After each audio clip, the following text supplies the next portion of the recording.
Hi guys, I'm actually quite optimistic for the future of the UK, believe it or not.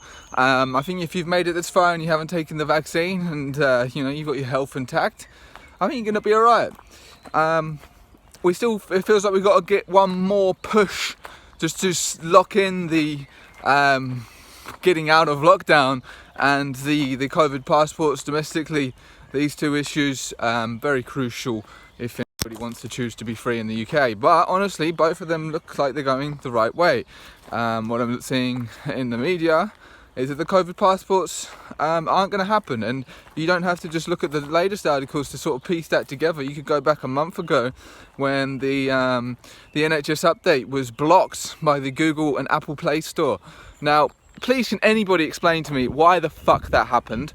If there is just one cohesive secret society, blah blah blah, that's all got it under wraps and they're all in control and it's all their power, blah blah, whatever, the usual spiel. Why the fuck would you think, right? The people who operate the UK government, and they're the evil bad guys, and they're in cahoots with all the evil bad guys around the world, and they have this big plan, and they all work together. Well, isn't Google and Apple a part of that big evil agenda? That big evil plan? So why the fuck did they block the NHS update for the COVID passport app, which would involve, collecting data or something, saying it's cited a breach of their terms of agreement from like a year ago when the technology got leased to the NHS for making this app? Why would that actually happen? Right? It seems like this is just the cold cut concrete. This is how it's going to go. There's going to be this step and then this step, and there's nothing in between, and this is the plan, and we know what it is because we've thought about it, and we must be right because it's quite emotionally upsetting and pretty dark. This world is fucking mysterious. That's what I can say for sure. And okay, so you've got that. Then you've got a few other articles here and there saying, COVID passports domestically don't look like they're going to be a thing. And then you look at Israel, where they had the vaccine passports, but was it all just a vaccine marketing pitch? Was it just to test people, like how much do you want to be free? How much do you value your body, etc., etc.? Do you really want to be a free, sovereign human being? And then they dropped the vaccine passports, like, hey fuckers, we wasn't even keep anywhere. It was just to see if you were going to take the vaccine or not. Maybe the whole thing was a vaccine sales pitch. Who the fuck knows? Who knows what's in those vaccines? Nobody knows. If you take certain ones, apparently you can put a magnet to people's arms and it'll stick to it. So fuck knows what's in that shit. But whatever. I don't think they're all as bad as each other either. For some reason, well, it's strange. Like the one the media is focusing on the most is the AstraZeneca, so it probably tells me that it's probably not that bad compared to the others, right? That's just how the media works. But I won't be taking any of those. But yeah, it feels like where I'm looking at, it's been an incredibly tough year. I'm not going to lie. I've really put a lot in. I've really held the line mentally and emotionally for a long time, and it feels like we're coming to a point where you can just maybe chill out for a bit. Like, not saying the fight is over, the fight is done. There's still always more work to be done until we have achieved fucking golden age utopia and we can sit back and look at, now we can rest for good. But until that point, it's good to acknowledge the fact that it does look pretty good, and there is some space coming up potentially to have a bit of a rest, which is nice. But until that point, we've got to keep running at home. We've got to keep going. There's the protest at the end of this month. Big one, London. It's going to be different again, so that's quite exciting. I'm very excited for how this one's going to go down. I hope everybody enjoyed the last one.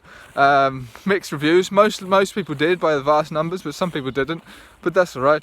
So, and in between that, there's a whole bunch of other events that you can get yourselves to, and keep up the fight. But the fight happens every day.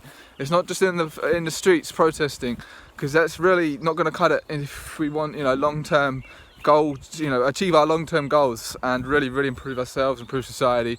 It's going to take more than just wandering around screaming and shouting at everybody like, hey, this is fucked up. We have to develop ourselves, and we have to, create what it is we want in this world, and that's how we're going to create a better world, really. It's the protests play their role.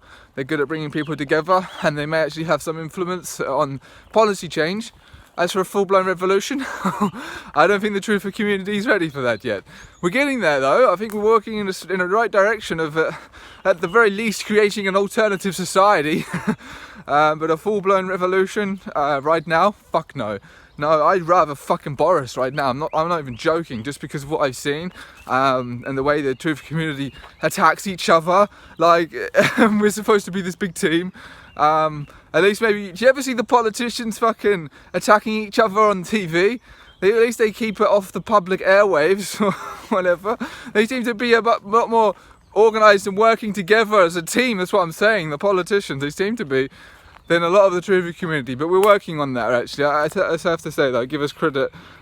Coming together, and there are groups forming that are working together for the same cause, and then they're merging with other groups, and it's becoming this thing that could lead into being a pillar of creating an alternative society. But we'll see, it's a process, it takes time. We need the people to wake up, and not just wake up, but get more woken up as they go on their journey. Because yeah, this whole thing's a bit of a journey. You sort of start out, and then you got to keep progressing, and you got to learn more, and then you try this and it doesn't work, and you shout everyone fucking 9/11 and then you realise there's a different way to do it. And then me personally, it's like, okay, now we just have to create this alternative society, and maybe that's literally going to building, you know, communities or whatever. There's a million different things on how we could go into that, but just that mindset to be in. It's good to, you know, we need to have people fighting back and providing that resistance, but then also people on top of that creating for the longer term on how we're going to have some solutions to these problems. But yeah, I'll keep it at that for now, guys, and I'll speak to you next time.